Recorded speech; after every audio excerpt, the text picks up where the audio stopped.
Сәлем достар, видеомды көрмес бұрын каналыма тіркеліп, лайк басып, өз пікірлеріңізбен бөлісе кетіңіздер. Бүгінгі тақырып ұйқының пайдасы мен зияны жайында айтатын боламын. Балаларға күніне 9-10 сағат, ал ересектерге 6-7 сағат ұйықтаған пайдалы.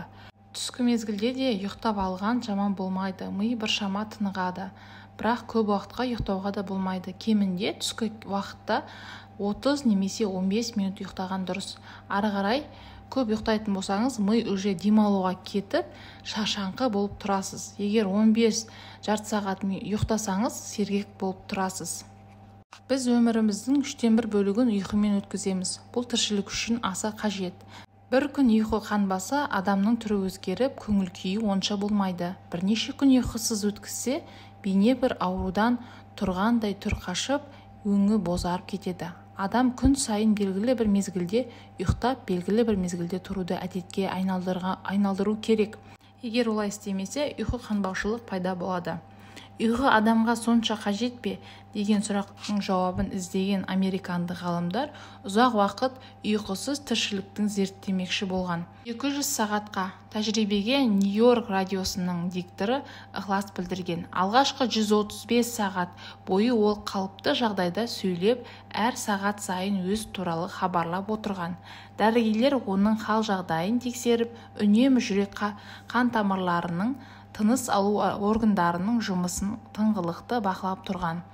Күніне 5 уақыт арнайы дәмді тағамнан тамақтандырып, диктор мезгіл салқын душ қабылдап, бассейнге жүзеді. Соған қарамастан 5-ші күннің кешінде ұйқы мүлде меңдейді.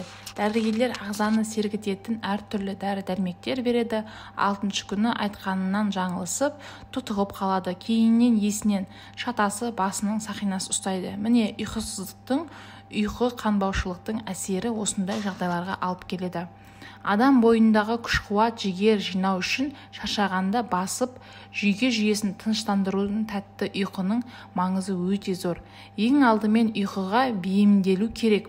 Уақытында ұйықтауға үйрену керек. Шартты рефлекс айналған дұрыс. Ұйықтай алмайтын адамдар ұйықтау қабілетін жоғалтқан жоқ, тек дағдыға айналған.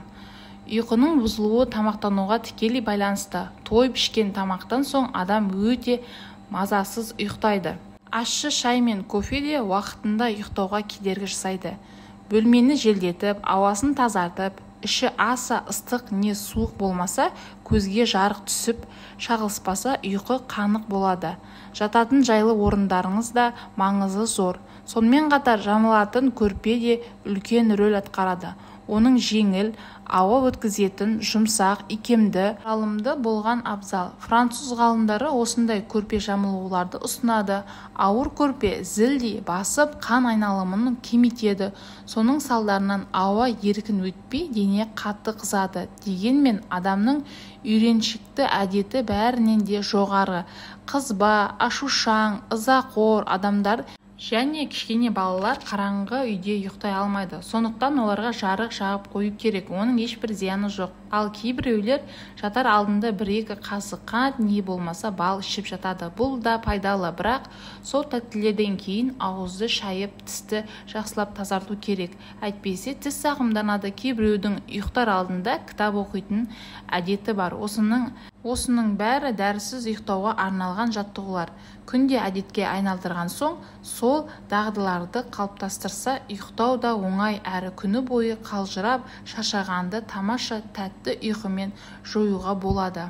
Көпшілігіміз күндіз бір ұйықтап алғанды ұнатамыз. Бір мызғып алғанның өзі күні бойы жететін күш-қуат береді.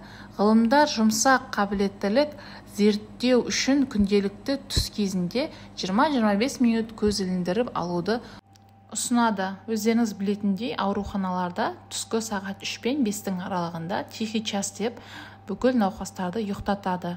Дәрігерлердің пайымдауынша, миды есте қалу қабілетін арттыру үшін 1 сағат ұйықтап алу маңызды. Ғылымдардың жүргізуімен зерттеулердің нәтижесінде түнгі ересек адам 7 сағаттық ұйқыдан бөлек күндіз 20 минуттық тынығып алу қажеттілігін көрсетеді. Яғни түскі құс ұйқының адам ағзасына келтірер пайдасы өте зор екенін айтады.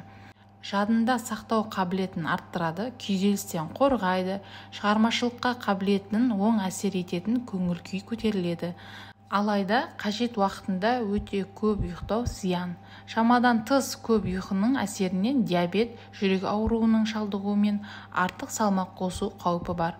Атап айтсақ, көп ұйықтау адамның жүрек жұмысының нашарлатады, ағзасын әлсіретеді, есте сақтау қабілетін төмендетеді, басын ауыртады, сергектікті азайтады. Шамадан тыс ұйықтау уақытты тиімді пайдалануға да мүмкіндік бермейді. Көп ұйықтаудың әсерінен адам бір күннің ішінде атқару тиіс жұмыстарды кейінге қалдырып немесе мүлдем атқармайды. Сондықтан көп ұйықтаудың кері әсері бар екенін үнемі есте сақтап жүріңіздер. Дұрыс ұйықтап та адамдар азып жатқаны бар. Ұйқыңызды бір қалыпқа келтіріңіз. Түнгі сағат 10-да отбасыларыңызбен барлықтарыңыз ұйықтап қалуға тырысыңыздар. Себебі түнгі сағат 10 мен 1-дің аралығында мелатонин деген гормон бөлінеді.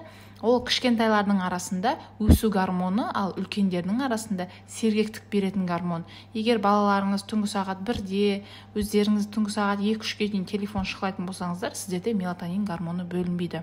Сонымен күні бойы шаршаңқы болып жүресіздер. Ал балдарыңыз агрессивна, ашуланшақ, сондай ең-зең күйде болады. Себебі түнгі сағат 1-де, 2-де ұйықтап, ол бала таңғы сағат 10-11-лерде тұрады. Үлкен адамдарда. Сағат таңғы 7-8-де кортизол деген гормон бөлінеді. Ол стресс гормонынан. Сіздер ол уақытта жақсы тамақтануларыңыз керек. Сол гормон бөлінбес үшін. Ал ұйықтап жатсаңыздар, сондай гормон бөлінеді, сіздер күні бойы мен-зең күйде агрессивна болып, үлкеніңіз болсын, кішіңіз болсын, солай жүресіздер. Сондықтан, достар, барынша ұйқыларыңызды қадағалаңыздар. Егер гормондарыңыз дұрыс бөлінбесе, ұйқы дұрыс болмаса, гормондарыңыз дұрыс бөлінбейді, гормондарыңыз дұрыс болмаса, организмде витаминдеріңіз дұрыс болмайды, организмде тотығу процесі басталады, ауруларға алып келу мүмкін. Сондықтан ұйқыларыңызға өте сақ болыңыздар. Барынша дер кезінде ұйықтауға тырысыңыздар. Көбісі біле білмейді, сондықтан ұйықтамайтын, бала-шағасын түнгі 1-2-ге дейін ойнататын ата-аналарға, жанашыр достарыңызға осы видеоны жіберіңіздер. Видеоны соңына дейін қарағандарыңызға үлкен рахмет. Лайк басып, өз пікірлеріңізбен бөлісе кетіңіздер. Сіздер қай уақытта ұйықтайсыздар?